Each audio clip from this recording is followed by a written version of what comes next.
Jõu, see on Habe ning te vaatate saadet Mikri taga.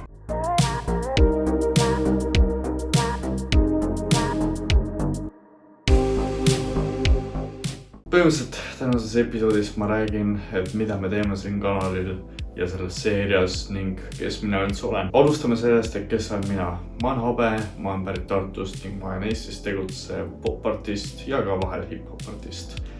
Ühesõnaga, ma alustasin muusika tegemist umbes aastal 2017 ning ma teen siiamaani muusikat. Eesti maastikule ma tulin 2021, aga ma räägin sellest täpsemalt järgmises episoodis.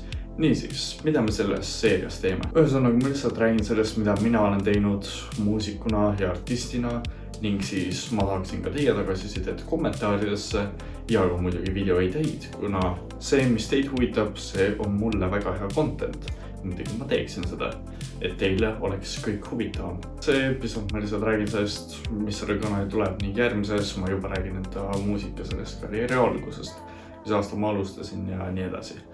Ehk ühesõnaga, lisage alla kommentaaridesse, mida te tahaksite järgmises videos näha ja mida te kindlasti ei tahaks näha. Ja muidugi visake like ja ka subscribe. Davai, tšau, näeme järgmises episoodis.